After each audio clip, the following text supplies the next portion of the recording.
To oduoge Kisumu en ni koro riwruok mar Keeping Alive Society Hope mong'ere kaka Cash koro biro to kod chenro mano mar yor simu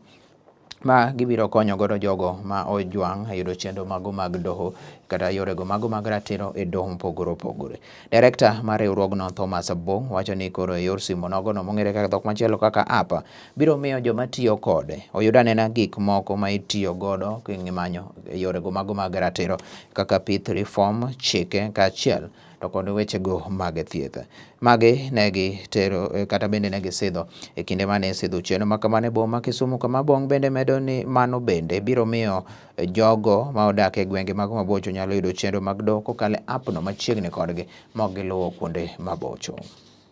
Erokamano, an nyinga Thomas Abol, atiyo gi NGO ma iluongo ni Keeping Alive Society's Hope, Cash. Watiyo mainly Kisumu ka, but watiyo be counties moko,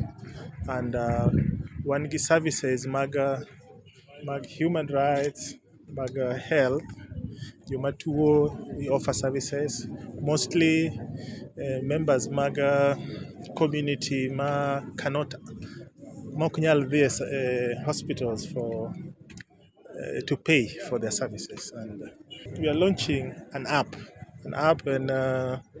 en gima chalo program manie sim ma ng'ato nyalo donje moyud information mar services. Inyalo yudo nembni mag sim mag police stations, inyalo yudo nembni mag sim mar joma nyalo miyi services for free. So my application, an app, omiyo reporting of such cases bedo mayot nikech normally ji nyaka dhi e police station, odhi e osiptal, to samoro gima idhi e police station kata osiptal en gima inyalo yudo information makonyi miyud yo mayot miyudogo kony.